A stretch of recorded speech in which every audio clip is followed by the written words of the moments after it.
മരിച്ചുപോയി, ശവപ്പെട്ടി എടുക്കാൻ മറന്നു പോയി. അവിടെയാണ് തെറ്റ്.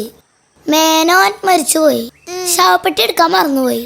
ഭാര്യ മീനാക്ഷി ശവപ്പെട്ടി എടുത്തോണ്ട് പിന്നാലെ വരണം, അതാണ് ശരി. അടുത്ത ലൈൻ, മക്കള് രണ്ടും വാൽമാക്രി, മേനോനും ഭാര്യയും തവളാച്ചി. ഓക്കെ, പാടത്തോടേക്കോ.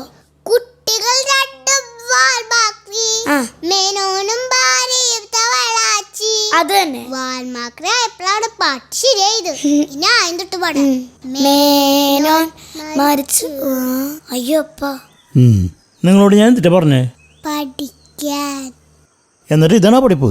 അപ്പ ഞങ്ങളോട് എന്നിട്ടാ പഠിക്കണ്ടെന്ന് പറഞ്ഞില്ല, അതുകൊണ്ട് ഞങ്ങൾ പാട്ട് പഠിക്കായിരുന്നു. ഇങ്ങനെ പഠിച്ചാലേ നിങ്ങക്ക് മാർക്ക് കുറെ കിട്ടും. അതല്ലപ്പേ, പഠിത്തത്തോടൊപ്പം ഞങ്ങൾക്കൊരു മാനസിക ഉല്ലാസം കിട്ടാൻ വേണ്ടി ഞങ്ങൾ പാട്ട് പാടിയത്. കറക്റ്റ് ആണപ്പേ.